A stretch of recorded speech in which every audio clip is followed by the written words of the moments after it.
बिस्मिल्लाहिर्रहमानिर्रहीम बिस्मिल्लाहिर्रहमानिर्रहीम welcome to home of biology نو ماشومانو نن زما ټاپک دی لایف سایکلز اف انیملز اینڈ پلانټس دا د کلاس 4 ساينس په یونټ نمبر 2 کې یو ټاپک دی په غور باندې واورئ چې تاسو په دې باندې پوه شئ.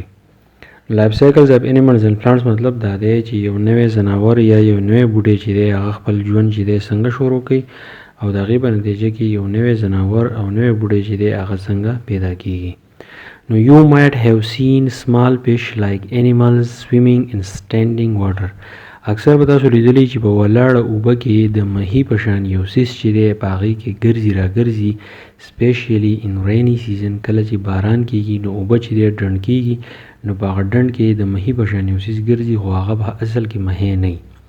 These are tadpoles. دغه مهي په شان دا څیز چې په دې اوبو کې ګرځي نو دی د اصل کې tadpoles وایي. ینګ پراګز دا کم سیندخې چې هګۍ واچي د هغې نه چې کم بچی راوځي نو هغې ته ینګ پراګ وایي خو په ساینس کې ورته مونږ ټیډفولز وایو. امیزنګلی حیرانتیا خبر دا ده they are quite different from adult پراګ چې کم سیندخه چې وي نو دا د هغې نه چې دی لږ شان مختلف وي یا ډېر مختلف وي. If you look at the sunflower seeds and sunflower plant که تاسو د نورپرست تخم ته وګورئ یا نورپرست ګل ته تاسو وګورئ you will notice marked difference نو تاسو ته پکې ډېر شی فرقونه ښکاره شي between the two د دې دواړو په منځ کې. Animals and plants pass through a series of developmental stages which make up their life cycle. که ځناور دي او که بوټي دي نو په دې کې ډېر شی تبدیلیانې راځي چې د هغې د وجې نه د دوی د جسم چې دی غټېږي او د دوی د لایف سایکل چې دی دا په مخکې باندې رواني.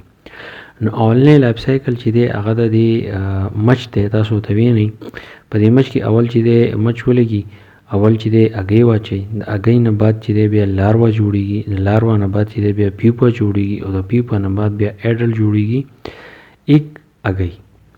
د دې هګۍ چې لږ وخت وځي نو د دې نه تاسو چې پیشوګۍ شانتې شکل جوړ شي دې ته موږ لاروا وایو او د لاروا نه بعد چې دی بیا یو پټ د دې لاروا نه چاپېره شي نو هغې ته پیپا وایي او د پیپا نه بعد چې دی بیا یو روغ مچ چې دی نو هغه جوړ شي.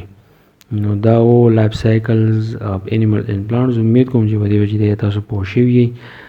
د دې کوم نور ویډیوګانې چې دي هغه به انشاءالله ډېر زر اپلوډ کړم. نور ملګرو سره ضرور شیر کړئ او که نه وي نو چینل ضرور سبسکرایب کړئ. تھینک یو ډېره مننه.